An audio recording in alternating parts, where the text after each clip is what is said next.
By night, on my bed, I saw him whom my soul loveth.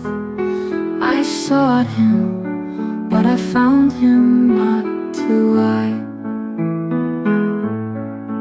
will rise. ഇപ്പം പ്രാർത്ഥിക്കുന്നു പറയുന്നുണ്ട്. കുറേ പ്രാർത്ഥനകളുണ്ട്. പലരും പല മോഡൽസ് പറയും. ഇന്നിപ്പം നമ്മളിപ്പം ഒന്നും വേണ്ട, നമ്മൾ ധ്യാനത്തിന് പോയി കഴിഞ്ഞാൽ അവിടെ നിന്ന് ഒരു 10 സെറ്റ് പ്രാർത്ഥന ഇങ്ങോട്ട് വരും. പിന്നെ വീട്ടിൽ നിന്ന് ഇങ്ങനെ പ്രാർത്ഥിക്കാൻ പോരാത്തതിന് ഇപ്പൊ യൂട്യൂബിലൊക്കെ കുറെ കാര്യങ്ങളുണ്ടല്ലോ. അപ്പം ഇങ്ങനെ അങ്ങനെ ഇഷ്ടം പോലെ പ്രാർത്ഥന നമ്മുടെ ചുറ്റുമുണ്ട്. അപ്പൊ നമ്മൾ ശരിക്കും ഇതിൽ ഏതാണ് ഫോളോ ചെയ്യേണ്ടത്? നമ്മളിപ്പം തുടങ്ങി വീട്ടിലൊക്കെ ഒരു 7 മണിക്ക് അതാണ് സത്യം. എന്താ പ്രാർത്ഥിക്കണ്ടേ? കുർബാന കൈക്കൊള്ളണോ, കൊന്ത ചെല്ലണോ, പറഞ്ഞാൽ അവിടുന്ന് ഇവിടുന്ന് കിട്ടിയ കുറെ കാർഡ് വീട്ടിലാണെങ്കിൽ ഒരു നേരെ കിടക്കോ, ഇതിന് ഏതാ എടുക്കണ്ടേ, എങ്ങനെയാ സത്യമായിട്ട് എങ്ങനെയാ? ശരിക്കും പറഞ്ഞു കഴിഞ്ഞാൽ ഞാൻ നേരത്തെ പറഞ്ഞ പോലെ പ്രാർത്ഥന ഒരു മെനു ആണ്. അതായത് ഇപ്പൊ ചില സമയത്ത് നമുക്ക് ഓരോ മൂഡുകൾ, നല്ല മഴക്കാലമാണെങ്കിൽ നമുക്ക് എന്തോ നല്ല ചൂടുള്ള ഒരു ഗ്ലാസ് ചായ കുടിക്കാൻ തോന്നും.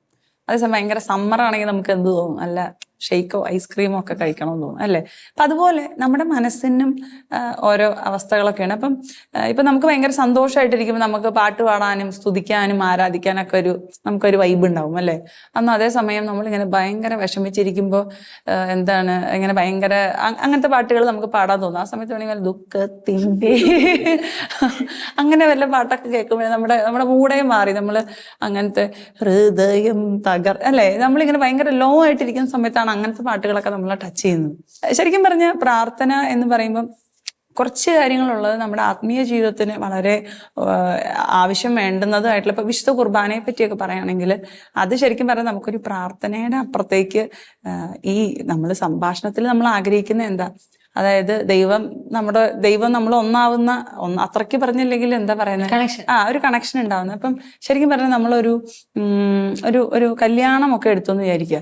രണ്ടുപേരും ഭയങ്കര പ്രണയത്തിലായെങ്കിൽ ആദ്യം ഇവരെന്ത് ചെയ്യും, കുറെ ഫോൺ വിളിച്ച് വർത്താനം പറയുകയൊക്കെ ചെയ്യും. അങ്ങനെ കുറെ നേരം ഫോൺ വിളിച്ച് വർത്താനം, ഇവരെന്ന് ഫോൺ വിളിച്ച് വർത്താനം പറഞ്ഞാൽ മതി, ഇവർക്ക് എന്ത് തോന്നും, കുറച്ച് കഴിയുമ്പം കാണാൻ തോന്നത്തില്ലേ, ഓക്കെ അങ്ങനെ കണ്ട് നമ്മൾ കല്യാണം കെട്ടിച്ച് വിട്ടു എന്ന് വിചാരിക്കുക ഫോർ എക്സാമ്പിൾ.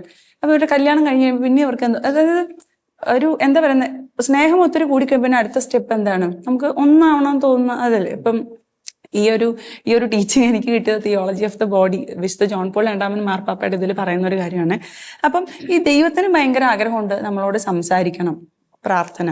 2 നമ്മളെ കാണണം, നമ്മളുടെ ഉള്ളിലേക്ക് ഇറങ്ങി വരണം, അല്ലെങ്കിൽ ദൈവവും ഞാൻ ഒന്നാവണം എന്ന് ആഗ്രഹിക്കുന്നിടമാണ് വിശുദ്ധ കുർബാന. അതായത് ദൈവത്തിന് നമ്മുടെ ഉള്ളിലേക്ക് ഇറങ്ങി വരണമെങ്കിൽ ദൈവമായിട്ട് ഇരുന്നാൽ പറ്റുമോ? ഇല്ല.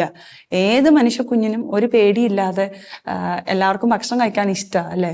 അപ്പം ആ ഒരു കുഞ്ഞപ്പത്തിന്റെ രൂപത്തിൽ ഇറങ്ങി വരുന്ന നമ്മുടെ ഉള്ളിൽ ഒന്നാവാൻ വേണ്ടിയിട്ട്. അപ്പം ശരിക്കും പറഞ്ഞാൽ നമ്മൾ പ്രാർത്ഥനാ ജീവിതത്തിൽ ആഴപ്പെടും തോറുമാണ് നമുക്ക് ഈ കുർബാനയുടെ മാധുര്യം അറിയാൻ പറ്റുന്നത്. അപ്പം എന്നും സ്നേഹിക്കുന്ന ഒരു ഭാര്യയും ഭർത്താവും അല്ലെങ്കിൽ സ്നേഹിക്കുന്ന 2 പേര് തമ്മിൽ കാണാതിരിക്കാൻ പറ്റുമോ, മിണ്ടാതിരിക്കാൻ പറ്റുമോ? അങ്ങനെ ഒന്നാവാതിരിക്കാൻ അവർക്ക് പറ്റില്ല. ആ ഒരു സ്റ്റേറ്റ് ഒക്കെ എത്തുമ്പോഴാണ് കുർബാനയൊക്കെ എന്ന് നമുക്ക് കൂടാനായിട്ട് തോന്നുന്നത്. വചനം പറയുന്നില്ല, എനിക്ക് നിന്നോടുള്ള സ്നേഹം അനന്തമാണ്, നിന്നോടുള്ള വിശ്വസ്തത അചഞ്ചലം. അപ്പം കുർബാനേനെ ഞാൻ എല്ലാ പ്രാർത്ഥനകളിൽ നിന്ന് ഇച്ചിരി കൂട്ടി പറയും. കാരണം അത് ദൈവം ഇറങ്ങി വരുന്ന നമ്മളുടെ ഉള്ളിലേക്ക് വരുന്ന ഒന്നാവുന്ന അതുപോലൊരു സംഭവം വേറെ ഇല്ല. ചിലർക്ക് ജപമാല ചൊല്ലാനായിരിക്കും. എനിക്കറിയുന്ന ഒരു ചേച്ചിയുണ്ട്. ആ ചേച്ചിയുടെ ഒരു പ്രത്യേകത എന്ന് പറയുന്ന, ചേച്ചി എപ്പോഴും ജപമാല ചൊല്ലിക്കൊണ്ടേയിരിക്കും. ഒരു ദിവസം ഇത്ര ജപമാല ചൊല്ലിന്നൊക്കെ ചേച്ചി ഇങ്ങനെ ഫയൽ ചെയ്ത് റെക്കോർഡ് ചെയ്തൊക്കെ ചെയ്ത് വെച്ചിട്ടുണ്ട്. ചിലപ്പോൾ ആ ചേച്ചിയുടെ ഒരു വൈബ് ചിലപ്പം ഒത്തിരി ഇരുന്ന് ബൈബിള് വായിക്കാന്നുള്ളതായിരിക്കുമല്ല. ആ ചേച്ചിക്ക് ജോലികളൊക്കെ ഉള്ളത് കൊണ്ട് കുറച്ചുകൂടി ഈസി ചിലപ്പോൾ ഏതായിരിക്കും, ജപമാല അല്ലെങ്കിൽ നന്മറിഞ്ഞ് പറയുമ്പോൾ ചൊല്ലുന്നതായിരിക്കും.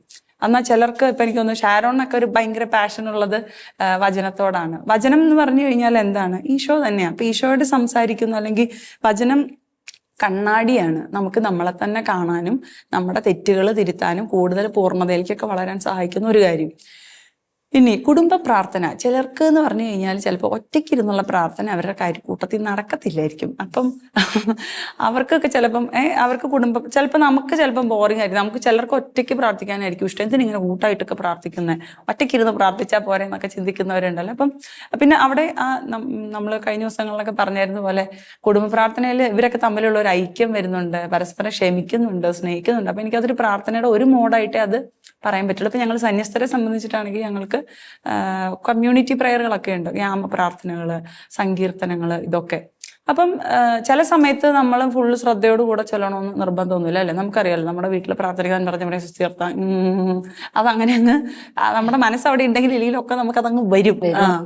പക്ഷെ എന്നാലും ഏതെങ്കിലുമൊക്കെ സമയത്തായിരിക്കും ഇത് നമ്മളെ സ്പർശിക്കുന്നതും ഹെൽപ്പ് ചെയ്യുന്നത്. ആ ഒരു കൃപയുള്ള ഒരു സ്ഥലത്ത് ആയിരിക്കുക എന്നുള്ളതാണ്. എപ്പോഴെങ്കിലുമൊക്കെ അത് നമ്മളിൽ കയറി കൂടും. അല്ലെങ്കിൽ ഒരു സങ്കടം വരുമ്പോൾ, അല്ലെങ്കിൽ ഒരു നിരാശപ്പെടുമ്പോൾ. ഞാൻ ഓർക്കുക, ഞാൻ ഇങ്ങനെ ആദ്യമായിട്ട് ഒരു ദൈവാനുഭവം കിട്ടിക്കഴിഞ്ഞ സമയത്ത് എനിക്ക് ഭയങ്കര വചനം എടുത്ത്, ഞാൻ നേരത്തെ പറഞ്ഞില്ല ഇങ്ങനെ ഒറ്റപ്പെടുന്നു. അപ്പം ഈശോ പറയുന്നതിനെ ഞാൻ ഉള്ളങ്കയിൽ രേഖപ്പെടുത്തിയിട്ടുണ്ട്.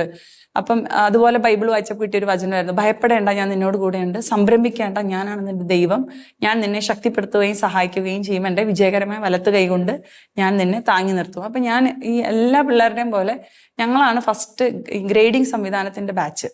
അപ്പൊ 13 സബ്ജക്റ്റ് ആണെന്നുള്ളത്. അപ്പം ഫുൾ A+ ചോദിക്കാനുള്ള ഒരു ധൈര്യം എനിക്കില്ല, കാരണം അത്ര കിഡ്നി ഇല്ല. അപ്പൊ ഞാൻ ഓർത്തു, എന്നാ പിന്നെ ഈശോട് ചോദിക്കുക, A+ ചോദിക്കുക, അതിൽ താഴെ ഉള്ളതൊന്നും വേണ്ട. അപ്പം അങ്ങനെ പ്രാർത്ഥിച്ച അവസാനം ഇപ്പം ഞാൻ അഡ്വാൻസ് ആയിട്ട് കർത്താവേ നന്ദി പറയുന്നു, ഞാൻ വിശ്വസിക്കുന്നു എന്നൊക്കെ പറഞ്ഞ അവസാനം റിസൾട്ട് വന്നപ്പോൾ എനിക്ക് 12 A+ഉം 1 A ഗ്രേഡും ആയിരുന്നു. ഇതേ നമ്പർ തന്നെ +2 കിട്ടും, സക്സസ്. അവിടെ അങ്ങനെ തന്നെ B+ ഒന്നും കിട്ടിയില്ല. അങ്ങനെ വചനമായിട്ടൊക്കെ ആഴപ്പെട്ടു. അങ്ങനെ അവസാനം പക്ഷേ എഞ്ചിനീയറിംഗ് പഠിച്ചു കഴിഞ്ഞപ്പോഴത്തേനും അവസാനം നമ്മൾ ഗോൾഡ് മെഡലൊക്കെ കിട്ടിയാണ് ഇറങ്ങുന്നത്. അപ്പൊ അതുവരെയുള്ള നമ്മുടെ പ്രാർത്ഥന എന്ന് പറയുന്നത് ഈ പറയുന്ന പോലെ ഈശോയോട് ഇത് ചോദിക്കുന്നു, ഈശോ തരുന്നു, ഈശോ ചോദിക്കുന്നു. ചിലപ്പോൾ നമ്മുടെ വിശ്വാസം കൂടിയും കർത്താവിനോട് ചോദിച്ചതൊക്കെ കിട്ടും, നമ്മൾ ചോദിച്ചാൽ കിട്ടും. നമുക്കൊരു വെയിറ്റ് ഒക്കെ ആയി. അങ്ങനെ ഇരിക്കുമ്പോഴാണ് എനിക്ക് ജോലി കിട്ടി, ഞാൻ ഇൻഫോസിസിൽ പോകുന്നത്. അപ്പൊ ഞാൻ പഠിച്ചത് ശരിക്കും പറഞ്ഞാൽ ഇലക്ട്രിക്കൽ എഞ്ചിനീയറിംഗ് ആണ്. അപ്പൊ എനിക്കിഷ്ടം എന്ന് പറയുന്നത് ട്രാൻസ്ഫോമേഴ്സും ജനറേറ്റേഴ്സും ഒക്കെയാണ് സത്യം പറഞ്ഞാൽ. അപ്പം പക്ഷെ ഞാൻ സോഫ്റ്റ്വെയർ ഫീൽഡിലേക്ക് പോകുന്നതുകൊണ്ട് എനിക്കത് ജാവയൊക്കെ ഭയങ്കര ബുദ്ധിമുട്ടായിരുന്നു. അപ്പൊ ഞാൻ ഓർക്കുന്നുണ്ട്, അതുവരെയുള്ള എൻ്റെ പ്രാർത്ഥന എന്നൊക്കെ പറയുന്നത് എനിക്ക് ഫുൾ A+ കിട്ടിയതിന് നന്ദി എന്നൊക്കെ അഡ്വാൻസ് ആയിട്ട് പ്രാർത്ഥിച്ചു. പക്ഷെ ഈ ജാവ പരീക്ഷയുടെ തലേദിവസം ഞായറാഴ്ചയായിരുന്നു. അപ്പൊ എനിക്ക് ഉറപ്പായി ഞാനിത് പൊട്ടും, കാരണം ജാവ വളരെ സിമ്പിൾ ആണ്, പവർഫുൾ, വെരി പവർഫുൾ. അപ്പൊ ഞാൻ അന്ന് കുർബാനയ്ക്ക് പോയപ്പോൾ ഞാൻ എൻ്റെ ജീവിതത്തിൽ ആദ്യമായിട്ട് ഞാൻ പ്രാർത്ഥിച്ചു, ദൈവമേ നാളത്തെ പരീക്ഷയ്ക്ക് ഞാൻ തോക്കും, ആ തോൽവി ഏറ്റുവാങ്ങാനുള്ള ഒരു ശക്തി നീ എൻ്റെ ഹൃദയത്തിന് തരണമെന്ന് ഞാൻ പ്രാർത്ഥിച്ചു. വിചാരിച്ച പോലെ തന്നെ പരീക്ഷ കഴിഞ്ഞ് ആൻസർ സബ്മിറ്റ് ചെയ്ത് അപ്പൊ തന്നെ റിസൾട്ട് വന്ന് 8 നില പൊട്ടി. പിന്നെ അന്നത്തെ ഒരു ആശ്വാസം, ക്ലാസ്സിൽ നിന്ന് പുറത്തിറങ്ങിയപ്പോൾ പൊട്ടിയ കുറച്ചധികം പേരുണ്ട്. അപ്പൊ നമ്മൾ നീയും പൊട്ടി ഞാനും പൊട്ടി, സെറ്റ്, അങ്ങനെ ഇറങ്ങി. പക്ഷെ ഞാൻ ഓർക്കായിരുന്നു എങ്ങനെ ദൈവം പതുക്കെ പതുക്കെ എൻ്റെ പ്രാർത്ഥനകളൊക്കെ മാറ്റി. അതായത് അല്ലെങ്കിൽ എന്നെ പാസ്സാക്കിയില്ലല്ലോ എന്ന് പറഞ്ഞ് ദൈവത്തിനോട് പരാതിപ്പെടുന്നതിന് പകരം എൻ്റെ തോൽവിയിൽ എനിക്കത് പിടിച്ചു നിൽക്കാനുള്ള ശക്തി തരാൻ, അതായിരുന്നു അവിടെ എനിക്ക് പ്രാർത്ഥനയിൽ നിന്ന് കിട്ടിയ കരുത്ത്.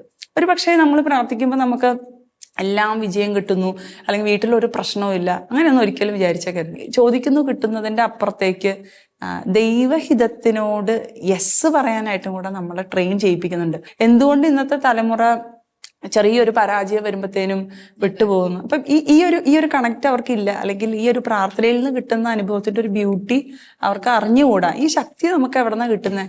നമുക്കിപ്പോൾ എത്ര കൂടെ ആൾക്കാരുണ്ടെന്ന് പറഞ്ഞാൽ എനിക്ക് പറയാൻ പറ്റും അത് ദൈവത്തിന് തന്നെ തരാൻ പറ്റത്തുള്ളൂ. കാരണം ദൈവം നമ്മുടെ ഉള്ളിൽ ആ ഒരു വാക്വം വെച്ചിട്ടുണ്ട്. ആ ദൈവത്തിൽ നിന്ന് ശക്തിയും സമാധാനവും ആശ്വാസവും ഒക്കെ നമുക്ക് കിട്ടുള്ളൂ. യെസ് അന്ന, നിനക്ക് എന്തെങ്കിലും ഷൂട്ട് ചെയ്യാനുണ്ടോ? അന്ന, ഞാനേ എന്റെ ഹസ്ബൻഡിന്റെ വീട്ടിൽ പോകാണ്ട്. അപ്പൊ ഞാൻ ഈ ടോക്കിന്ന് പോവാൻ എനിക്ക് താല്പര്യമില്ല, എന്നാലും പോയേ പറ്റും. അടുത്ത അന്വേഷണം പറയണേ. പറയാം. Okay, bye Anjali. ഞങ്ങളുടെ അന്വേഷണം പറയണേ. Bye bye. Weekend. Bye bye bye guys. Sister, ഞാൻ എന്നാന്നറിയോ ചോദിക്കാൻ വന്നതേ. ഇപ്പൊ സിസ്റ്റർ ഇങ്ങനെ പറഞ്ഞല്ലോ, ഞാന് പ്രാർത്ഥിച്ചു, കാര്യം നടക്കാൻ വേണ്ടി പ്രാർത്ഥിച്ചു, ഇല്ലെങ്കിൽ നടന്നില്ലെങ്കിൽ ആ സാഹചര്യത്തെ തരണം ചെയ്യാൻ വേണ്ടി നമ്മുടെ തോറ്റ കഥ. അപ്പൊ അത് ഒരു ദൈവാനുഭവം ഉള്ളതുകൊണ്ടല്ലേ സിസ്റ്ററിന് അങ്ങനെ ഒരു പ്രയറിൽ ഇങ്ങനെ പ്രാർത്ഥിച്ചേക്കാം എന്നുള്ളൊരു തോന്നല് വന്നേ. ഇപ്പൊ അങ്ങനെ ദൈവത്തെ കൂടുതൽ അടുത്ത് അറിഞ്ഞിട്ടില്ല, പ്രാർത്ഥനയെ കുറിച്ച് ചെറിയൊരു ഇൻട്രോ കിട്ടിയവരേ ഉള്ളൂ എങ്കിൽ അവരോട് നമ്മൾ കയറിയിട്ട് നീ ആത്മാർത്ഥമായി പ്രാർത്ഥിക്കണം, ഇനി കാര്യം നടന്നില്ലെങ്കിലും അതിനെ തരണം ചെയ്യാൻ നീ ശ്രമിക്കണം എന്നൊക്കെ പറഞ്ഞ അയ്യോ അതൊക്കെ നടക്കും. ഇപ്പൊ അവര് സ്വാഭാവികമായിട്ട് ഒന്ന് ടെസ്റ്റ് ചെയ്യും. നമ്മൾ ഈ വണ്ടി എടുക്കുന്നതിന് മുമ്പ് ടെസ്റ്റ് ഡ്രൈവ് ചെയ്യുന്ന പോലെ ഒന്ന് പ്രാർത്ഥിച്ച് നോക്കിയേക്കും. ഇപ്പൊ മാർക്കിന്റെ കാര്യമാണെങ്കിൽ ഞാൻ അത്യാവശ്യം പ്രശ്നമുണ്ട്, കർത്താവെ നടത്തി തരണമെന്ന്. ഇനി അഥവാ അവൻ പൊട്ടിക്കഴിഞ്ഞാൽ ഞാനാണ് ആ കൊച്ചിനോട് പ്രാർത്ഥിക്കാൻ പറഞ്ഞെങ്കിൽ പിറ്റേ ദിവസം അവൻ എനിക്കിട്ട് പൊട്ടിക്കൂ. അങ്ങനെയുള്ളവരോട് നമ്മൾ എങ്ങനെയാ ശരിക്കും പറഞ്ഞാൽ അപ്രോച്ച് ചെയ്യേണ്ടത്? എനിക്ക് തോന്നുന്നത് നീ പറഞ്ഞത് തന്നെ അതിലുള്ള എന്താണ് ആൻസർ. അതായത് അവരോടൊന്ന് ട്രൈ ചെയ്ത് നോക്കാനായിട്ട് പറയാം. കാരണം കർത്താവിന്റെ ലൈൻ എപ്പോഴും അവൈലബിളാണ്. അതായത് ഈശോ എപ്പോഴും ഇങ്ങനെ എന്താ പറയുന്നത്, നമ്മൾക്ക് അവൈലബിൾ ആയിട്ട് ഈശോ നിൽപ്പുണ്ട്. നമ്മൾ അങ്ങോട്ട് കണക്ട് ചെയ്യുന്നുണ്ടോ എന്നുള്ളതാണ്. ഇപ്പൊ ടെസ്റ്റ് ചെയ്യുന്ന കാര്യം പറഞ്ഞില്ലേ, ഞാൻ എൻ്റെ ഒരു കഠിനമായൊരു ദൈവാനുഭവം പറഞ്ഞെങ്കിലും അതിനു മുമ്പ് ഞാൻ നടത്തിയൊരു കുഞ്ഞി ടെസ്റ്റ് എനിക്ക് ഓർമ്മ വന്നു. അത് ഞാൻ സ്കൂളിൽ പഠിക്കണ കാലം. അപ്പൊ എൻ്റെ അമ്മയുടെ ചേച്ചിയുടെ മോൻചേട്ടൻ ഒരു ജീസസ് യൂത്ത് ഒക്കെയാണ്, ഭയങ്കര ഭയങ്കര ദൈവാനുഭവമൊക്കെ ഉള്ളത്. അപ്പൊ വീട്ടിൽ വന്നിട്ട് ഇങ്ങനെ പറയും, ഈശോ എന്നോട് ഇങ്ങനെ പറഞ്ഞു, ഈശോ എന്നോട് അങ്ങനെ പറഞ്ഞു. എവിടെന്ന് ഈ ഈശോ പറഞ്ഞു ഇതൊക്കെ എവിടെന്നാ ഈ വരുന്നത്? അപ്പൊ ഈ ചേട്ടനാണെങ്കിൽ വീട്ടിലെല്ലാവർക്കും ഭയങ്കര ഇഷ്ടമാണ്. അപ്പൊ നമ്മൾക്കാണെങ്കിൽ ഇത്തിരി എല്ലാവരുടെ ഇഷ്ടക്കുട്ടിയാവാനൊക്കെ ആയിട്ടുള്ള പരിശ്രമത്തിലാണ് നമ്മൾ. അപ്പൊ അന്ന് ഈ ചേട്ടൻ ചെയ്യണ പോലെ എന്തെങ്കിലുമൊക്കെ ചെയ്യാന്നൊക്കെ പറഞ്ഞു. അപ്പൊ ചേട്ടൻ പറഞ്ഞു, നിനക്ക് വ്യക്തിപരമായ പ്രാർത്ഥന വേണം, കർത്താവിനോട് നീ സംസാരിക്കണം. ഭയങ്കര കഠിനം. അപ്പൊ ഞാനിങ്ങനെ ഈ കർത്താവിനോട് സംസാരിക്കണം എന്നൊക്കെ പറഞ്ഞാൽ ബാക്കിയുള്ളതൊക്കെ നമ്മൾ പോയി നിന്നാൽ മതിയല്ലോ, കുർബാനയ്ക്കാണെങ്കിൽ പോയി നിന്നാൽ മതി, കുടപ്രാർത്ഥനയ്ക്ക് പോയി ഇരുന്നാൽ മതി, അങ്ങനെയൊക്കെയാണല്ലോ, കൊന്തയാണെങ്കിൽ ചൊല്ലിയാൽ മതി. അപ്പൊ ഇതെങ്ങനെ? അപ്പൊ ചേട്ടൻ പറഞ്ഞ് ഇങ്ങനെ പറഞ്ഞാൽ മതി എന്നൊക്കെ പറഞ്ഞ് എനിക്ക് തോന്നുന്നു ഞാന് ഒരു ദിവസം രാത്രി അന്നൊന്ന് പരീക്ഷിച്ച് നോക്കാന്ന് വിചാരിച്ച് ഞാനിങ്ങനെ ഇന്നത്തെ ദിവസത്തെ കാര്യങ്ങളോ ഏതാണ്ടൊക്കെ കർത്താവിനോട് പറഞ്ഞപ്പോ എൻ്റെ ഉള്ളില് ഇങ്ങനെ പെട്ടെന്ന് തോന്നി, ഇന്നൊരു മിസ്സിനോട് നീ സംസാരിച്ച രീതി ശരിയായില്ല. അപ്പൊ ഇത്തിരി ഒരു ബൾബിന് ഫ്യൂസ് പോയി. അപ്പൊ എനിക്ക് സോറി പറയാമെന്നൊരു തോന്നൽ വന്നു. അപ്പൊ എന്റെ അഭിമാനം സമ്മതിക്കുന്നില്ല സോറി പറയാൻ. ഇനി ഇതിപ്പോ ദൈവത്തിന്റെ ചിന്തയാണോ, ദൈവം തന്ന പ്രചോദനമാണോ, ഈശോ സംസാരിക്കുന്നതാണോ? അപ്പൊ ഞാൻ വിചാരിച്ചു എന്നാ ശരി. അപ്പൊ ഞാൻ ഇങ്ങനെ ഓർത്തു, എനിക്കറിയില്ല എവിടെ നിന്ന് വന്നത്, പക്ഷെ ഞാൻ പറഞ്ഞു, നാളെ ഞാനൊരു പശുവിനെ കാണുകയാണെങ്കിൽ ഞാൻ സിസ്റ്ററോട് മിസ്സിനോട് സോറി പറയും. അപ്പൊ ഞാൻ ആലോചിച്ചപ്പം പശുവിനെ കാണാൻ വലിയ വഴിയൊന്നുമില്ല. കാരണം ഞാൻ അതിരാവിലെ എണീറ്റ് എൻട്രൻസ് കോച്ചിങ്ങിന് പോകും. പിന്നെ അത് കഴിഞ്ഞ് തിരിച്ച് 8 മണി കഴിയുമ്പോഴത്തേനും അവിടെ നിന്ന് നേരെ എൻ്റെ സ്കൂളിൽ ടൗണിൽ തന്നെയാണ്. പിന്നെ അത് കഴിഞ്ഞ് തിരിച്ചു വരുമ്പോഴേക്കും അങ്ങനെ ഒരു പശുവിനെ കാണാനുള്ള ഒരു സാധ്യതയില്ല. അപ്പൊ അങ്ങനെ പറഞ്ഞ് ഞാൻ കിടന്നുറങ്ങി. പിന്നെ എനിക്ക് പശുവിനെ ഓർമ്മയില്ല, ഒന്നും ഓർമ്മയില്ല. കാലത്ത് എണീക്കുന്ന ആസ് യൂഷ്വൽ നമ്മളെ കോച്ചിങ് സെന്ററിൽ കൊണ്ടുവിടുന്നു, പിന്നെ അവിടെ നിന്ന് സ്കൂളിലേക്ക് പോകുന്നു. അപ്പൊ അന്ന് 12 മണിയായപ്പോൾ അനൗൺസ്മെന്റ്, ഇന്ന് ആദ്യ വെള്ളിയാഴ്ച ആയതിനാൽ കുർബാന സ്കൂളിലുണ്ടായിരിക്കും. അപ്പൊ നമ്മള് എല്ലാവരും കൂടെ, കാരണം കുർബാന ഉണ്ടെങ്കിൽ ഭക്ഷണം കുറച്ച് കഴിഞ്ഞിട്ടല്ലേ കഴിക്കാൻ പറ്റുള്ളൂ. അപ്പോൾ ആ വിഷമത്തിലൊക്കെ നമ്മളിങ്ങനെ എന്നാൽ സാരമില്ല എന്നൊക്കെ പറഞ്ഞ് ഞങ്ങളിങ്ങനെ റോഡ് ക്രോസ് ചെയ്ത് ഞങ്ങളുടെ അടുത്താണ് DBCLC എന്ന് പറഞ്ഞിട്ട്, പിന്നെ അതുപോലെ തന്നെ അതിരൂപതന്റെ ബിഷപ്സ് ഹൗസും അവിടെ അടുത്ത് തന്നെയാണ്. അപ്പൊ ആ കോമ്പൗണ്ടിലേക്ക് ഇങ്ങനെ കടന്ന്, അപ്പൊ അവിടെയാണ് ചാപ്പലുള്ള. ഇച്ചിരി അങ്ങോട്ട് കടന്ന് കുറച്ച് കഴിഞ്ഞപ്പോൾ ഞാൻ നോക്കുമ്പോൾ അവിടെ ഇങ്ങനെ കുറച്ച് തെങ്ങും തോപ്പ്, ഭയങ്കരമായിട്ടല്ല എന്നാലും ഇച്ചിരി ഉണ്ട്. അപ്പൊ ഞാൻ നോക്കുമ്പോൾ അവിടെ നിന്നൊരു പശു നിന്ന് മേയുന്നു. അപ്പൊ പക്ഷെ എനിക്ക് ഓർമ്മ പോലും ഇല്ല പശുവിന്റെ കാര്യം പറഞ്ഞതുപോലെ. എനിക്ക് പറഞ്ഞു പശു എന്തോ ഒരു സാധനം ഉണ്ടല്ലോ എന്ന് ഓർത്തിട്ട് ഞാൻ കുർബാന കൂടി തിരിച്ചു വരുമ്പോ പശു കുറച്ചും കൂടെ അടുത്തിരുന്ന് വന്നിട്ട് പുല്ല്. പക്ഷെ ആ സമയത്ത് പശുവിനെ കണ്ടു കഴിഞ്ഞപ്പോൾ എനിക്ക് പെട്ടെന്ന് ഓർമ്മ വന്നു, ഞാൻ ഈശോയോട് പറഞ്ഞായിരുന്നു, ഞാൻ ആ മിസ്സിനോട് സോറി പറയണമെന്നുള്ളത് നിന്റെ പ്രചോദനമാണെങ്കിൽ എനിക്ക് പശുവിനെ കാണിച്ചു തരണം. അപ്പൊ എന്താണ് ഇപ്പൊ മോറൽ ഓഫ് ദ സ്റ്റോറി? എനിക്ക് മിസ്സിനോട് പോയിട്ട് സോറി പറയണം. കർത്താവ് പശുവിനെ ബിഷപ്പോസി കൊണ്ടു കാണിച്ചത്. എന്നിട്ട് ഞാൻ ഓർക്കേണ്ട, റോഡ് ക്രോസ് ചെയ്ത് ഞാൻ സ്കൂളിലെത്തിയപ്പോഴത്തേനും മിസ് അവിടെ നിപ്പുണ്ടായിരുന്നു. ഞാൻ സോറി പറഞ്ഞു, വലിയ സീനൊന്നും ഉണ്ടായില്ല, നമ്മൾ തടി തപ്പി. പക്ഷെ അത് ഈശോ എൻ്റെ ആ ടെസ്റ്റിൽ വിജയിച്ചു. അതായത് എനിക്ക് ഉത്തരം തന്നു. അതായത് ചിലപ്പം നമ്മൾ ഈ ചോദിക്കുന്ന കാര്യങ്ങൾ ജയിക്കണം, IELTS പാസ്സാവണം ഒക്കെ, ചിലപ്പം അങ്ങനത്തെ അതിൻ്റെ അപ്പുറത്തേക്ക് ഈശോ നമ്മളുടെ വളർച്ചയൊക്കെ ആഗ്രഹിക്കുന്ന ഒരു ദൈവം, അല്ലെങ്കിൽ നമ്മുടെ പിതാവായ ദൈവം മക്കളെ പോലെ നമ്മളെ ശിക്ഷണത്തിൽ വളർത്തുന്ന ഒരു ദൈവം. അപ്പം ചില കാര്യങ്ങൾ നമ്മളെ തിരുത്താനും, നമ്മൾ പ്രാർത്ഥന ഇസ് നോട്ട് ഓൾവേസ് ലൈക്ക് ഒരു ലിസ്റ്റ് അങ്ങോട്ട് കൊടുക്കുന്നു, എല്ലാം യെസ് യെസ് യെസ് പറഞ്ഞ് ഇങ്ങോട്ട് കിട്ടുന്നു. ചിലപ്പോൾ യെസ് ഒന്നും അല്ല, ചിലപ്പോൾ നല്ല നോ കിട്ടും, ചിലപ്പോൾ ഒന്നും മിണ്ടത്തും ഇല്ല, അല്ലെങ്കിൽ ഭയങ്കര ഡിലേ ആയിരിക്കും.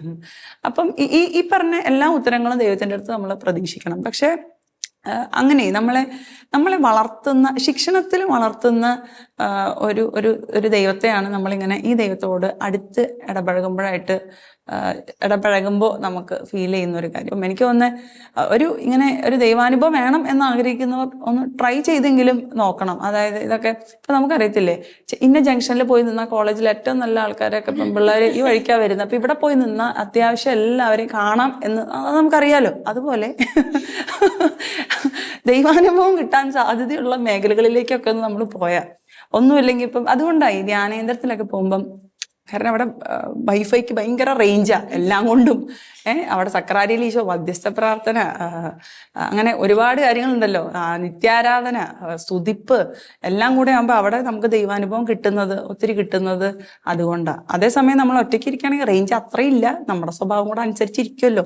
അപ്പം പക്ഷെ അപ്പോഴും നമുക്ക് ചെയ്യാൻ പറ്റുന്ന കുഞ്ഞു കാര്യങ്ങൾ, വചനം വായിക്കുന്നത്, അല്ലെങ്കിൽ ഉള്ളിൻ്റെ ഉള്ളിൽ ദൈവമേ നീ എന്തെങ്കിലും ഒന്ന് എനിക്ക് ബോധ്യപ്പെടുത്തി തായോ എന്നൊക്കെ പറയുന്ന ചിലപ്പോൾ ചിലരുടെ കുഞ്ഞു കുഞ്ഞു സാക്ഷ്യങ്ങളൊക്കെ ആയിരിക്കും. എനിക്ക് നമ്മുടെ അലോണ നേരത്തെ പറഞ്ഞ പോലെ ഇപ്പൊ നമുക്കൊക്കെ അത് കേട്ടപ്പോൾ ഉണ്ണീശോയോട് ഒരു ഇഷ്ടം തോന്നിയില്ലേ? അയ്യോടാ അല്ലേ?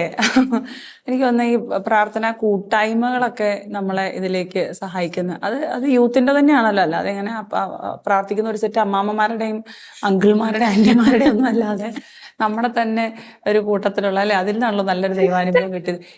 ഹലോ എസ്തർ, നാളെയല്ലോ കണ്ടിട്ട്.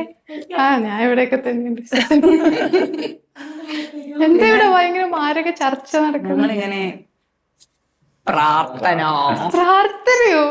പ്രാർത്ഥനയെ പറ്റി എന്താ എത്ര പേർക്ക് സംസാരിക്കാൻ? എന്തൊക്കെ പറയാനുണ്ട്? പ്രാർത്ഥിക്കാറില്ലേ എസ്തറെ? അല്ല, ഇതിപ്പോ പ്രാർത്ഥിച്ചിട്ട് എന്തിനാ? അങ്ങനെയല്ല, എല്ലാ കാര്യങ്ങളും നടന്നു പോകണ്ടല്ലോ. അതുകൊണ്ട് പിന്നെ ഈ നടക്കുന്നത് എന്തുകൊണ്ടാന്ന് ചിന്തിക്കാറുണ്ടോ എസ്തറെ? അല്ല, നമ്മൾ ഹാർഡ് വർക്കിംഗ് ആണെങ്കിൽ എന്തായാലും എല്ലാം നന്നായി പോകുന്നല്ലേ, എല്ലാം സക്സസ് ആവും. ഇതുവരെ എസ്തർ തോറ്റിട്ടേ ഇല്ല. പാവന്റെ എസ്തർ. എനിക്ക് തോന്നുന്നു ചിലരുടെ ലൈഫിലൊക്കെ എല്ലാം നന്നായിട്ട് നടക്കുമ്പം അത് ചിലപ്പോ ഒരു ദൈവപരിപാലനയാണെന്നവർക്ക്. നിന്റെ കാര്യമല്ല എസ്തറെ. ഒരു വീട്ടില് ഞങ്ങൾ പ്രാർത്ഥിക്കാൻ പോയപ്പോ ഓർക്കുന്നുണ്ട്, ആ വീട്ടില് ഒരു മോനോട്, വലിയൊരു വീടാ, അവരൊത്തിരി വലിയ ബിസിനസ്സുകാരാണ്, ഒന്നിനൊരു കുറവില്ല. ഇങ്ങനെ വീട്ടിൽ നമ്മൾ എത്തിപ്പെട്ട ഏതാണ്ട് അതൊരു പള്ളിയാന്ന് പോലും ഞാൻ വിചാരിച്ചു. അത്രയും വലിയ സീലിംഗ് ഒക്കെ ഭയങ്കര ഉയരത്തില്, ഒരു മുറിയിൽ നിന്ന് മറ്റേ മുറിയിലേക്ക് ഓട്ടോ വിളിച്ച് പോകാനുള്ള പോലത്തെ അത്രയും ദൂരമൊക്കെ. അപ്പൊ ആ വീട്ടിലെ മോനോടാണ് നമ്മൾ സംസാരിക്കുന്നത്. അപ്പം എല്ലാം എനിക്ക് വലിയ കുഴപ്പമൊന്നുമില്ല. അതിന്റെ എവിടെയോ ഒരു അഹങ്കാരത്തിന്റെ എലമെന്റ് നമുക്ക് ഫീൽ ചെയ്യാം. അതുകൊണ്ട് ദൈവത്തെ കുറിച്ച് എന്ത് പറയാ, അതൊന്നും അവന് വലിയ ആവശ്യമില്ല. അവന് അധികം പ്രായമൊന്നും ആയിട്ടില്ല, പക്ഷെ അവന് കുറെ സൂപ്പർ മാർക്കറ്റിന്റെ ഒരു നേതാവാണ് അവന്റെ പപ്പ. അപ്പം അവന് ഒന്നിന്റെയും ഫിനാൻഷ്യലി അവന് യാതൊരു ബുദ്ധിമുട്ടും ഇല്ല. അല്ലെങ്കിൽ പഠിക്കാനാണെങ്കിൽ അവനിപ്പോ പഠിച്ച് താജ്മഹൽ പണിതിട്ടൊന്നും ചെയ്യാനൊന്നുമില്ല. അപ്പന്റെ ബിസിനസ് അങ്ങ് കണ്ടിന്യൂ ചെയ്താൽ മതി, അത്രയൊക്കെ ഉള്ളു. അപ്പൊ എന്റെ ഉള്ളിൽ അന്നേരം പ്രാർത്ഥിക്കാൻ നേരം ഞാനിങ്ങനെ ഓർത്തു, എൻ്റെ ഈശോയെ, അവന് കുറവുകളില്ലാത്തതുകൊണ്ട് അവന് ദൈവത്തിന്റെ ആവശ്യം തോന്നണില്ല.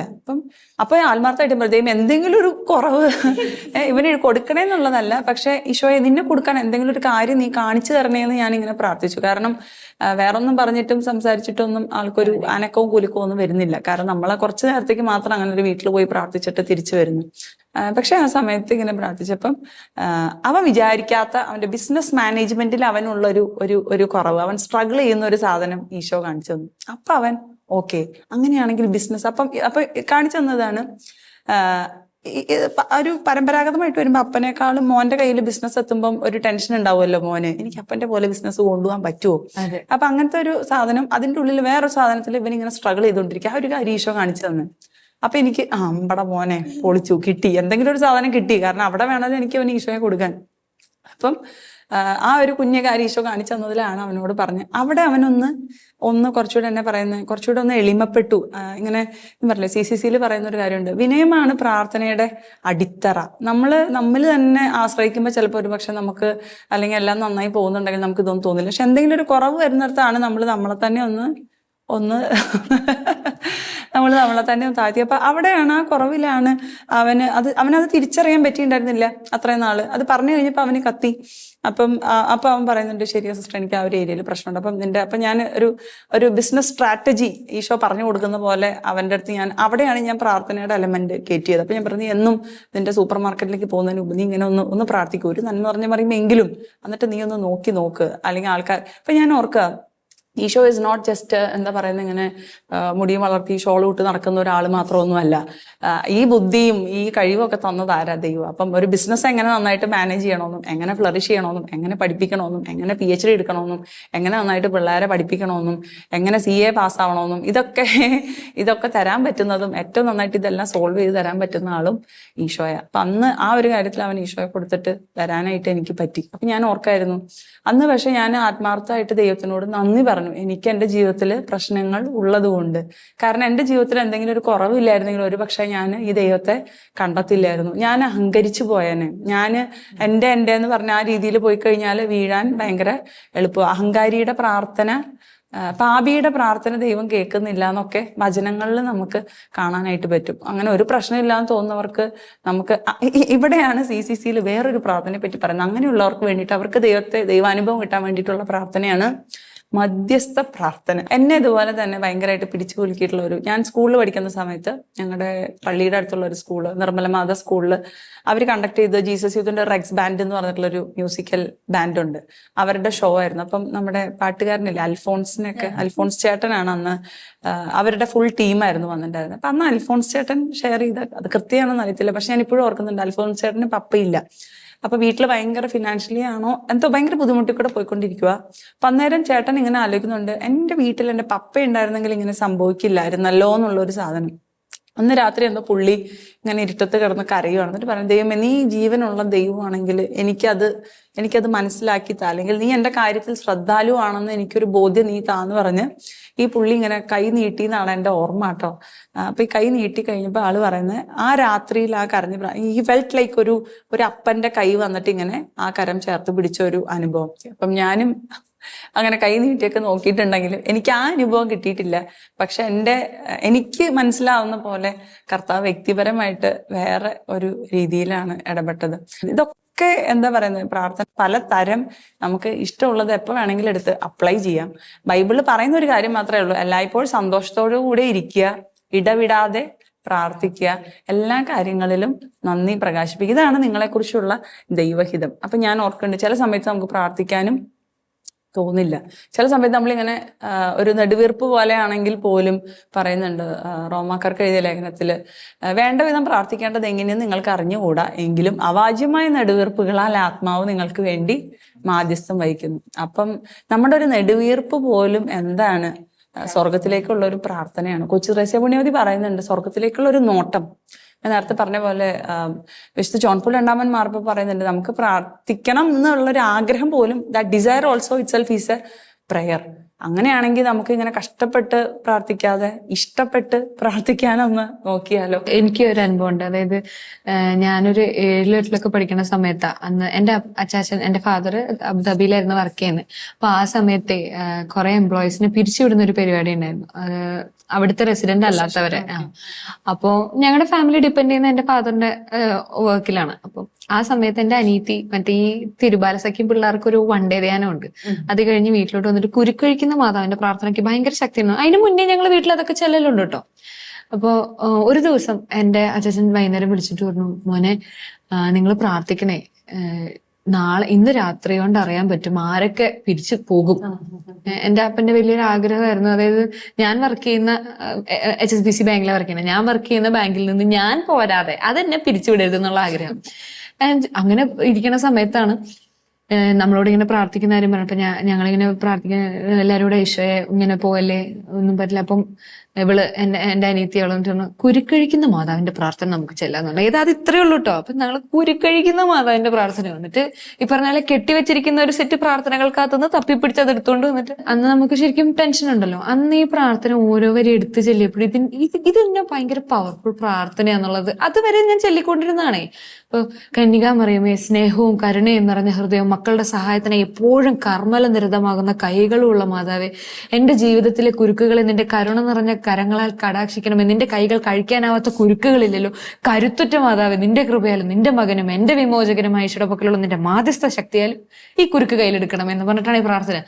ഇത്രയും കാലം ഇത് ചെല്ലുമ്പോ പറഞ്ഞ് ചെല്ലി തീർക്കുന്നില്ല. ഇന്ന് മാതാവിന് ഇത്രയും പവറോ ഈശോയോട്, അത് നമ്മുടെ കുരുക്ക്. ഇപ്പൊ ഇത് അന്ന് രാത്രി ഈ പ്രാർത്ഥനയുടെ പവർ മനസ്സിലാക്കി ഞങ്ങൾ കിടന്നുറങ്ങി. പിറ്റേ ദിവസം രാവിലെ ഞങ്ങള് ഞങ്ങൾ 4 പേര്, എന്റെ അമ്മയുടെ ചാച്ചനും ഉണ്ടായിരുന്നു, ഞങ്ങൾ 4 പേരും കൂടിയാണ് ഈ പ്രാർത്ഥന ചൊല്ലിയത്. പിറ്റേന്ന് രാവിലെ ഒരു 9-9:30 ആയപ്പോ എന്റെ അച്ചാച്ചന്റെ കോൾ വിളിച്ചിട്ട് പറഞ്ഞു, മക്കളെ നിങ്ങൾ പ്രാർത്ഥിച്ചായിരുന്നല്ലോ, ഞാനും പ്രാർത്ഥിച്ചായിരുന്നു, ഞാൻ രസം പറയട്ടെ എന്ന് പറഞ്ഞു. എന്റെ അച്ചാച്ചൻ ഇരിക്കുന്ന ഇതാണ് ഓഫീസെങ്കിൽ, ഇതെന്റെ അച്ചാച്ചൻ ഇവിടെ ഇവിടെ അവിടെ അവിടെ ഇരിക്കുന്ന എല്ലാവർക്കും രാവിലെ ലെറ്റർ വന്നു. എല്ലാവരും പിരിഞ്ഞുപോയി. ആ ബ്രാഞ്ചില് എന്റെ അപ്പനൊഴികെ ബാക്കി എല്ലാവരും was out. He was the only person who was continuing. അയ്യോ, അന്ന് ഞാൻ അന്ന് ഭയങ്കര മാതാവിന്റെ ഫാനായി. അതുവരെ നമ്മൾ ഈ എല്ലാരോടും പ്രാർത്ഥിക്കുന്ന ഒരു പരിപാടിയായിരുന്നു. പിന്നെ കുരുക്കഴിക്കുന്നത്, പിന്നെ പരീക്ഷയ്ക്ക് പോകുമ്പോഴും യാത്രയ്ക്ക് പോകുന്നതിന് മാതാവേ കാത്തോണേ ഫുൾ. അപ്പൊ ഇവൻ പറഞ്ഞാല് ഈ ഡെയിലി ചെല്ലുമ്പോൾ ചിലപ്പോൾ ബോറടിയാവും, പക്ഷെ എപ്പോഴും ഒരിക്കൽ നമുക്കത് ട്രിഗറാവും. അന്ന് എനിക്കത് ഭയങ്കര ഒരു അനുഭവമായിരുന്നു. ഈ പ്രാർത്ഥന അല്ലെങ്കിൽ നമ്മൾ ഈ ഡെയിലി ചെല്ലുന്നതിൽ എന്തോ ഒരു പ്രത്യേകത ഉണ്ടെന്ന്. ശരിക്കും എനിക്കത് ഭയങ്കര ഒരു നല്ലൊരു അനുഭവമായിരുന്നു. ഇതൊരു അനുഭവം ആവുമ്പോഴാണ് നമുക്ക് അതിനൊക്കെ ജീവൻ വെക്കുന്നതല്ലേ. വചനം മാംസമായി എന്നൊക്കെ പറയുന്ന പോലെ ആ പ്രാർത്ഥനയ്ക്കൊക്കെ ജീവൻ വെക്കുന്നത് നമ്മൾക്കത് അനുഭവം ആവുമ്പോഴാണ്. അപ്പൊ നമുക്കും ഒന്ന് ആത്മാർത്ഥമായിട്ടൊന്ന് ആഗ്രഹിക്കാം. കാരണം ഈ പ്രാർത്ഥിക്കാം എന്ന് പറയുന്നതിന്റെ അപ്പുറത്തേക്ക് ഈശോ ആയിട്ടുള്ളൊരു ബന്ധത്തിൽ ആഴപ്പെടാൻ, അല്ലെങ്കിൽ നമ്മൾ ഈ എന്നും അനുദിന ജീവിതത്തിലെ കാര്യങ്ങളിലൊക്കെ ഒരു ദൈവത്തിന്റെ ടച്ച് നമുക്ക് കാണാൻ പറ്റി തുടങ്ങുമ്പോൾ പ്രാർത്ഥന നമുക്ക് ഒരിക്കലും ഒരു ബോറിങ് ആയിരിക്കത്തേ ഇല്ല. നേരത്തെ അഞ്ജലിയൊക്കെ പറഞ്ഞ പോലെ ഈശോന്റെ അടുത്തിരിക്കും. എനിക്കൊന്ന് ജിത്തു ഒരു അനുഭവം പറഞ്ഞല്ലേ, ഇങ്ങനെ ദൈവത്തിന്റെ വെറുതെ പള്ളിയിൽ പോയിരിക്കുന്ന അല്ലേ, അതൊന്ന് പറയാമോ ജിത്തു? അതുകൊണ്ട് പറഞ്ഞ് നമുക്ക് ഇത് വേറൊന്നുമല്ല, എനിക്ക് ഏറ്റവും സങ്കടം വരുമ്പോഴും സന്തോഷം വരുമ്പോൾ കുറവാണ്. സങ്കടം വരുമ്പോൾ ഞാൻ ഓടിപ്പോകുന്നത് ഞങ്ങളുടെ ഒരു മനോഹരമായ പള്ളിയാണ് അവിടുത്തെ, ഈ അടുത്ത് പണിതിട്ടേ ഉള്ളൂ, മനോഹരമായ പള്ളിയാണ്. അപ്പൊ അതിനകത്തേക്ക് കയറുമ്പോഴേ കിട്ടുന്നൊരു ഫീലാണ്. ഞാൻ മിക്ക സമയത്തും പോകാറുള്ള രാത്രി സമയങ്ങളിലാണ്. അപ്പൊ ആരും ഉണ്ടാവൂല, ഒരു 7-8 മണി കഴിഞ്ഞാൽ ആരും ഉണ്ടാവില്ല, ശാന്തമായി ഫുള്ളി ഇരുട്ട്, സക്രാരിയിലെ വെളിച്ചം മാത്രമേ ഉണ്ടാവുള്ളൂ. അപ്പൊ ഏറ്റവും ബേക്കിൽ പോയിരുന്നിട്ട് ചുമ്മാ ഇരിക്കുകയുള്ളൂ. നമുക്ക് പറയാനുള്ളത് ദൈവവും ഞാനും മാത്രമേ ഉള്ളൂ അവിടെ. നമുക്ക് എന്ത് വേണം സംസാരിക്കാം. ഈവൻ എനിക്കിപ്പോൾ ക്ലാസ് എടുക്കാൻ എന്തെങ്കിലും ടോപ്പിക്സും കാര്യങ്ങളും വേണം, അല്ലെങ്കിൽ ക്ലാസ് ഒന്ന് പ്രിപ്പയർ ചെയ്യണം, ഞാൻ നോട്ടെടുത്ത് പള്ളിക്കകത്ത് ഏറ്റവും ബേക്കിൽ പോയിരിക്കുക. അവിടെ ഇരിക്കുമ്പോൾ കുറേ പേര് കയറി വരുന്നുണ്ടാവും, അവരുടെ സങ്കടങ്ങളൊക്കെ പറഞ്ഞു പോകുന്നവരെ കാണാം. ഞാൻ ചിലപ്പോൾ രാവിലെ ഒരു ദിവസം ഒരു ക്യൂരിയോസിറ്റിക്ക് രാവിലെ തൊട്ട് വൈകുന്നേരം വരെ ഇരിക്കാൻ ഓർത്തുപോയി, ഭക്ഷണമൊന്നും കഴിക്കാതെ രാവിലെ തൊട്ട് വൈകുന്നേരം വരെ അവിടെ ഇരിക്കാൻ ഓർത്തുപോയി. അപ്പോൾ അതിൻ്റെ ഇടയിൽ കൂടെ കുറേ പേര് വരുന്നുണ്ട്, അവരുടെ സങ്കടങ്ങൾ പറയുന്നുണ്ട്. പക്ഷേ ഞാൻ നേരെ നോക്കുമ്പോൾ ആ സങ്കടങ്ങളൊക്കെ കേൾക്കാൻ ഈശോ അവിടെയുണ്ട്, സങ്കടങ്ങളായാലും സന്തോഷങ്ങളായാലും കേൾക്കാൻ അവിടെയുണ്ട്. അപ്പം നമുക്കും അതുപോലെ തന്നെ നമ്മുടെ എന്ത് സങ്കടങ്ങളും സന്തോഷമാണെങ്കിലും മുമ്പിൽ ചെന്ന് പറയാനൊരു സ്ഥലമുണ്ട്. അപ്പോൾ പള്ളിക്കകത്തെ ഒരു ഹൃദയം പോലെ നമ്മൾ കേട്ടിട്ടുണ്ട്, പന്നിയോട് ജോസിന്റെ പറയുന്ന ഒരു ടോക്കിൽ കേട്ടിട്ടുണ്ട്, പള്ളിക്ക് നമ്മളൊക്കെ മനസ്സെന്ന് പറഞ്ഞാൽ പള്ളിക്കകം പോലെ ഒരു മനസ്സുണ്ടാവണം എന്ന് പറയാം. കാരണം ദുഃഖമായാലും സന്തോഷമായാലും ഏറ്റെടുക്കാനുള്ള ഹൃദയം ഉണ്ടാവണം. അപ്പോൾ എനിക്ക് പള്ളിക്കകത്ത് പോയിരിക്കുമ്പോൾ ആ ഒരു ഫീലാണ് വരിക. സങ്കടവും പറയാം, സന്തോഷം പറയാം, എന്തും പറയാനുള്ള സ്പേസ്. അപ്പോൾ അത് പ്രാർത്ഥനയാണോ എന്ന് വെച്ചാൽ അറിയത്തില്ല. ഞാനവിടെ കൊന്തയില് കുറവാണ്, കൊന്തയില്ല എനിക്ക് വേറൊരു സ്ഥലമാണ് ഇഷ്ടം. അതുപോലെ തന്നെ അവിടെ ഇരിക്കുമ്പോൾ ഫ്രീ ആയിട്ട് ഇരിക്കുക എന്നുള്ളൊരു മാത്രമേ ഞാൻ അവിടെ കാണാറുള്ളൂ. അപ്പോൾ അതാണ് കുറച്ചും കൂടെ എന്നെ ദൈവമായിട്ട് അടുപ്പിച്ചുകൊണ്ടിരുന്ന ഒരു പ്രാർത്ഥന എന്ന് പറഞ്ഞാൽ എൻ്റെ ഒരു കൺസെപ്റ്റിൽ എനിക്ക് ഏറ്റവും ഇഷ്ടം. ശരിക്കും ഓരോരുത്തർക്ക് ഓരോന്നാണല്ലോ. അപ്പൊ നമുക്ക് ഇതൊക്കെ എല്ലാ റെസിപ്പീസും നമുക്ക് പരീക്ഷിക്കാവുന്നതാണ്. സന്തോഷം വരുമ്പോഴും സങ്കടം വരുമ്പോഴും പള്ളിയിൽ പോയിരിക്കാം. അതിൽ ഏറ്റവും ഭാഗ്യവതി ഈ കൂട്ടത്തിൽ ഞാനാണ്. കാരണം എൻ്റെ ഈശോ എൻ്റെ വീട്ടിലുണ്ട്. ഞാൻ സിസ്റ്റർ ആവാൻ ചേർന്ന സമയത്ത് ഞാനിങ്ങനെ ആദ്യമായിട്ട് ജോലിയൊക്കെ രാജിവെച്ച് മഠത്തിൽ വന്ന് പിന്നെ ഫസ്റ്റ് അവധി വരാൻ ഇങ്ങനെ കാത്തിരിക്കുമല്ലോ കൂട്ടുകാരെയൊക്കെ കാണാൻ. അപ്പൊ അവര് ചോദിച്ചാൽ എങ്ങനെയുണ്ടെന്ന് ചോദിച്ചപ്പോൾ എനിക്ക് തോന്നിയ ഏറ്റവും വലിയ വ്യത്യാസം, ദൈവം എല്ലാ വീട്ടിലും ഉണ്ട്, എന്നാലും ഈശോയുടെ ജീവിക്കുന്ന സാന്നിധ്യം ഒരു അപ്പത്തിന്റെ രൂപത്തിൽ ഞങ്ങളുടെ കോൺവെന്റിലുണ്ടല്ലോ. അപ്പൊ ഞാൻ എൻ്റെ കൂടെ ഉള്ളവരോട് ഭയങ്കര അഭിമാനത്തോടും ഒരു സ്വകാര്യ അഹങ്കാരമായിട്ട് ഞാൻ പറയുന്നത് എൻ്റെ വീട്ടില് ഈശോ ഉണ്ട്. ശരിക്കും അതൊരു ഭയങ്കര ഡിഫറൻസ് ആണെന്ന് വെച്ചാൽ, ഒരടി എടുത്തു വെച്ചാൽ നമ്മൾ പണ്ടാണെങ്കിൽ നമ്മൾ ഡ്രസ്സ് മാറണം, വണ്ടി എടുത്ത് പോകണം, നടന്നു പോകണം, എന്നിട്ടൊക്കെ വേണമല്ലോ നമ്മൾ പള്ളിയിൽ പോകാനായിട്ട്. പക്ഷെ രാവും പകലും സക്രാരിക്ക് മുമ്പിൽ ഞങ്ങൾക്ക് പോയി സുഖമായിട്ടിരിക്കാം. അപ്പൊ നിങ്ങൾക്ക് എല്ലാവർക്കും അതൊക്കെ ഒന്ന് ചിന്തിക്കാം. അത്രമാത്രം അല്ലേ ശരിക്കും ഇനിയിപ്പം എല്ലാം കൂടി നമ്മൾ പറയുമ്പം ഇത്രമേൽ സമീപസ്ഥമായിട്ടുള്ള ഒരു ദൈവം മറ്റേത് ജനതയ്ക്കാണ് ഉള്ളത്. ഒരു നെടുവീർപ്പ് പോലും പ്രാർത്ഥനയാവുന്ന, അല്ലെങ്കിൽ എനിക്ക് ഇങ്ങനൊരു ചെറിയൊരു ആഗ്രഹം പോലും പ്രാർത്ഥനയാവുന്ന, അല്ലെങ്കിൽ കൂടെ പ്രാർത്ഥിച്ചാലും കൂടെ ഉള്ളവൻ പ്രാർത്ഥിച്ചാലും മധ്യസ്ഥ പ്രാർത്ഥന എങ്ങനെയെങ്കിലുമൊക്കെ നമുക്ക് എവിടെന്നെങ്കിലുമൊക്കെ പ്രാർത്ഥന കിട്ടുന്നുണ്ട് എന്നുള്ളത് നമ്മുടെ കത്തോലിക്ക സഭയുടെ ഒരു വലിയൊരു ബ്യൂട്ടി കൂടെയാണ്. അതായത് ശരിക്കും പറഞ്ഞാൽ നമ്മളിപ്പോൾ ഈവൻ കുർബാന എടുത്താലും അല്ലെ, നമ്മളിങ്ങനെ പറയത്തില്ലേ, സഹനസഭ, സമരസഭ, വിജയസഭ. അപ്പം മരിച്ചു പോയിട്ട് ശുദ്ധീകരണ സ്ഥലത്ത് ഉള്ളവർക്കും നമ്മൾ പ്രാർത്ഥന കൊടുക്കുന്നുണ്ട്, നമുക്കും വേണ്ടി നമ്മൾ പ്രാർത്ഥിക്കുന്നുണ്ട്, സ്വർഗത്തിലുള്ള വിശുദ്ധര് നമുക്ക് വേണ്ടി, അങ്ങനെ അങ്ങോട്ടും ഇങ്ങോട്ടൊക്കെ ഒരു കൊടുക്കൽ വാങ്ങലുകളും പ്രാർത്ഥനയുടെ ഒരു ഭയങ്കര റലം നമുക്ക് നമ്മുടെ സഭയിൽ കാണാൻ പറ്റും. നമുക്ക് ഇതുപോലെയുള്ള അനുഭവങ്ങൾ നമ്മുടെ കൂടെയുള്ളവരോടൊക്കെ പങ്കുവെക്കാവേ, നമ്മുടെ സ്കൂളിലും കോളേജിലും കൊളീഗ്സിനോടും ഒക്കെ. കാരണം ഇപ്പോഴത്തെ എല്ലാവരും ഇതൊക്കെ ബോറടിച്ചിരിക്കുകയാണല്ലോ. അപ്പൊ നമ്മുടെ അനുഭവങ്ങളാണ് അവർക്ക് ചലഞ്ച്. ഇവനിങ്ങനെയാണോ, എന്നാൽ പിന്നെ എനിക്ക് ഒന്നുമില്ലെങ്കിൽ ഏറ്റവും അവസാനം അവർ ഡെസ്പായിട്ടിരിക്കുമ്പോഴെങ്കിലും നമുക്ക് മെസ്സേജ് അയക്കടാ, എനിക്ക് വേണ്ടി ഒന്ന് പ്രാർത്ഥിക്കുമോ എന്ന് ചോദിച്ചിട്ടെങ്കിലും മെസ്സേജ് അയക്കാനുള്ള ഒരു സ്പേസ് നമുക്ക് അവർക്ക് കൊടുക്കാം. നമുക്ക് അവർക്ക് വേണ്ടി പ്രാർത്ഥിക്കും കൂടെ ചെയ്യാം. ഈശോ എല്ലാവരെയും അനുഗ്രഹിക്കട്ടെ.